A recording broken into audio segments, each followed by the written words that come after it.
wanted to touch on death. I think I've had quite a few losses over there.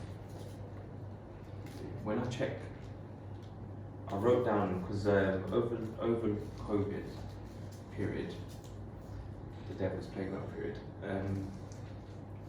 I checked, I lost about 14 people that I know of and encountered in the past. And I've had quite a few recently as well.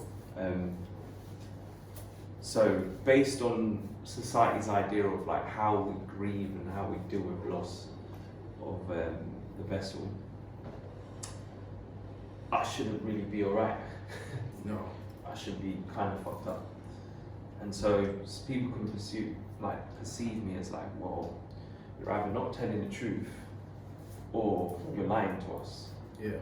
But it's mad because I'm actually in a really good place because I've accepted what it is, and I've reprogrammed my mind in terms of the understanding of death.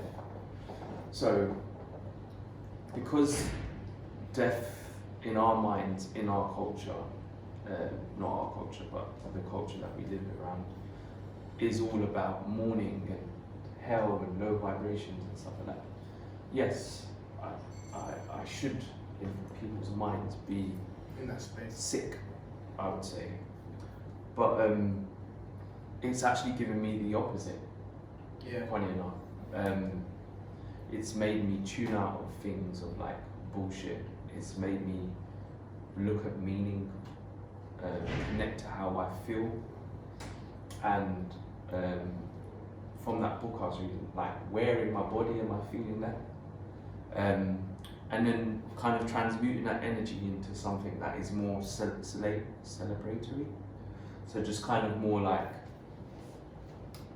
I appreciate that they was here and what I had to learn from them. And actually, what do I gain from my experience with them?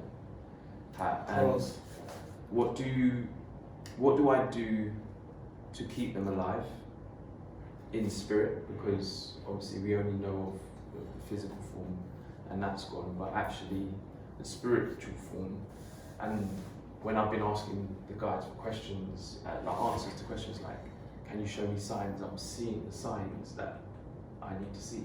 It'll just be like, they're still here. You know, like your white feathers, your robins, your double numbers, all sorts of different things.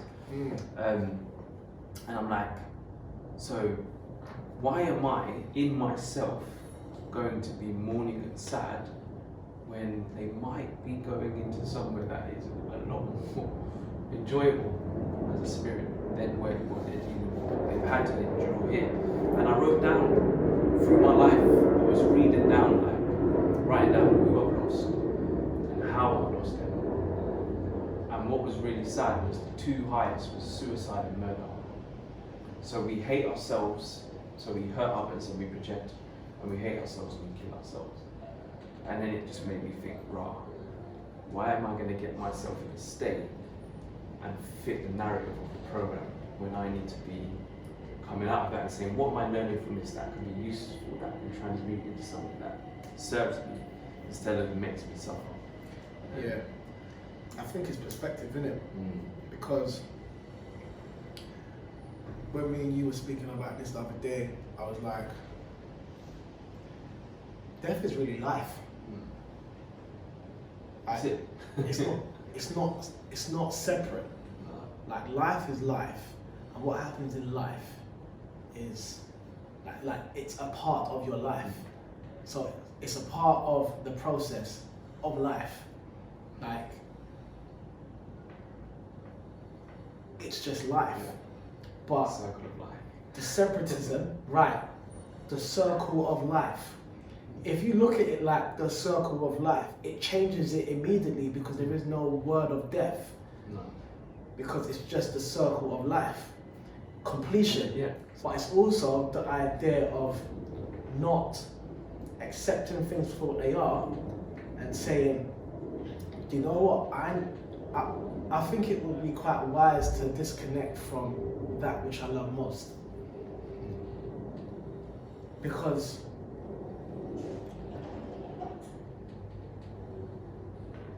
whatever it is that you're scared of losing, that's become a problem for you. Because the reality is that they're only supposed to be here for a certain time anyway, and they're not supposed to be here. Like, who said that? Who said that a person was supposed to live past a certain point? Who said that was supposed to happen? There is no. You weren't thinking. See, and what it is that the person doesn't necessarily have a positive outlook on the process of life. And so, it goes back to, because I always say, in like the fact that they've got to life is something. Our concept of time is what causes us problems. They were so young, they were so old, whatever it is. So like people accept when someone's older, they lived a certain age. But who's to say they weren't to fulfill something else or whatever? But obviously you can't go into that. But the concept of time is where people get stuck. It's like, oh my God. Or sometimes it's like they should have, but they didn't. The concept of confusion. Yeah. Because time is locked in within that confusion. That's confusion. Do you get what I mean? If you remove time, you've got time to be consciously communicate and see, well, not consciously, Yeah, but in a sense. Like be more intent on communicating, because you're not looking at the clock like, oh, we've been in here for so long. It's like, that's why they keep them in jail, because they want you to see how much time you're losing if you take that away. But I think that time disappeared. But I think that ultimately it is just a case of what is your perspective on life, and when you actually think about it, you are actually looking at this version of reality through a white man's mind. And just to go on what you were saying before, when we speak about intention, right, and like really appreciating everything, this is how I look at it. Like, I'm eating food sometimes that has died. I don't mourn over that sometimes. Do you know what I mean? More now, I'm more grateful for the life source. But we do things, we indulge in things that are deathly behaviors, right? We might kill it. We might act. A fly might be flying, doing its thing, but we're bothered by it. We kill the fly. We don't mourn the fly. We kill the ants, or we might accidentally tread on things. We don't have the same energy for that stuff. It's like it's the circle of life. Like things are going to happen. We just have to accept what is. How I've learned to see it is that there's a lesson in all. Like, I feel like everyone that's blessed to be here is going to leave an example for me to learn from. That's it. Yeah. That's how I've started to look at things. Bro, that is exactly it. That is all. Your life taught me something, your death can also teach me something, and that's all it is. But if that is all it is, people will then think, shit, but what do you mean that's all it is? Like, you don't even care. Every single person, what they're guaranteed to do is leave an example. Even in how they leave this earth, you're gonna learn something. You're going to learn something if you're willing to receive the gift of learning. Yeah. Do you get what I mean? So it's like, I don't control the circumstances in which a person is presented to me. Yeah. That's out of my control. When they're born is out of my control. When they die, allegedly die, that's out of my control. But what I know is that I can take something from what I've learned and use it to benefit me. And I think sometimes the way we say goodbye, our rituals in relation to death, is not set up for us like that. So I went to a funeral 2 years ago where the person who passed, we just sat around his coffin and everyone gave a story. It wasn't just about the family, it was about everyone that had an experience in what they took from his life. Do you know how powerful that was for me, bro? You see what I mean? I was like, yo. See what I mean? It's how do you redefine it? Yeah. Because look, this is what I'm saying. We live in a deaf culture. We live in a culture that's based on misguiding everybody and taking advantage of them, so they end up self-destructing. But ultimately, in your act of self-destructing, or in your state of self-destructing, you still benefit them. Because guess what? They eat off you.